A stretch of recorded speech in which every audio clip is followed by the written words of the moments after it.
Nastusukan ako, wala kong tusok. Kaya sa 29 kay balik na pod kay lain na pong check up. Ay go.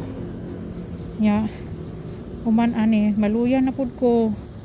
Kay ang hinungdan daw maong maluya ko wala ko kasukaon.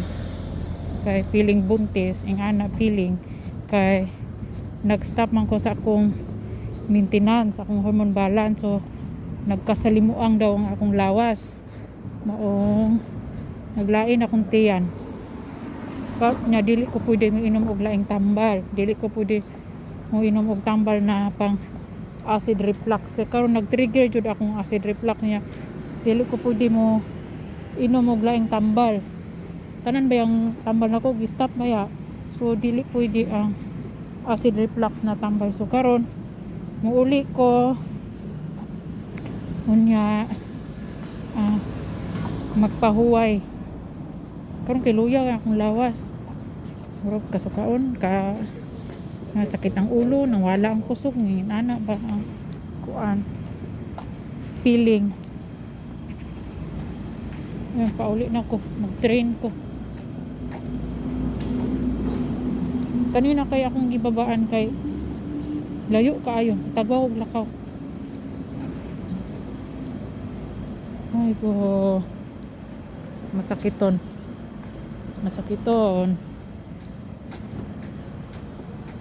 Pero thankful gyapon ko sa Ginoo na bisag kitagaan ko niya aning sakita na mo'y hinungdan na mas napalapit ko sa Ginoo. O tanang panghitabo blessing, tanang mga sakit na i-allow ni God sa atoa blessing. Salamat gyapon ko sa Ginoo. Pero layo kay ko gituyukan sa ospital, okay. Sirado diri ang kuan entrance. Nalikod ko agi. Ako diri sa Hyundai Big Byung-won, Hyundai Hospital. Ato nag-treatment ko sa taas gibutang. Pinakataas katong nag-radiation therapy ko.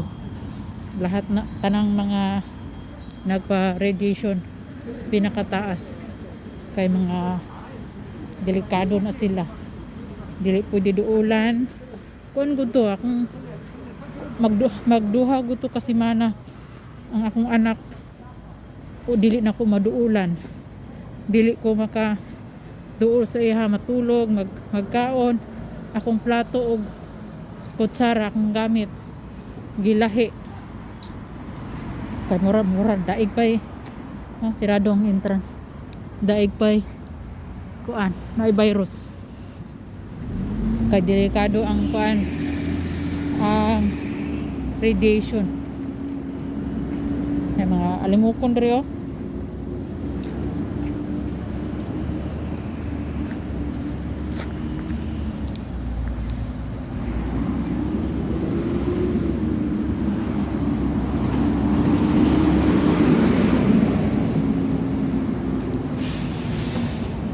Daganta.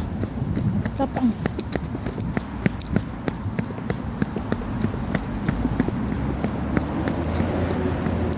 nine.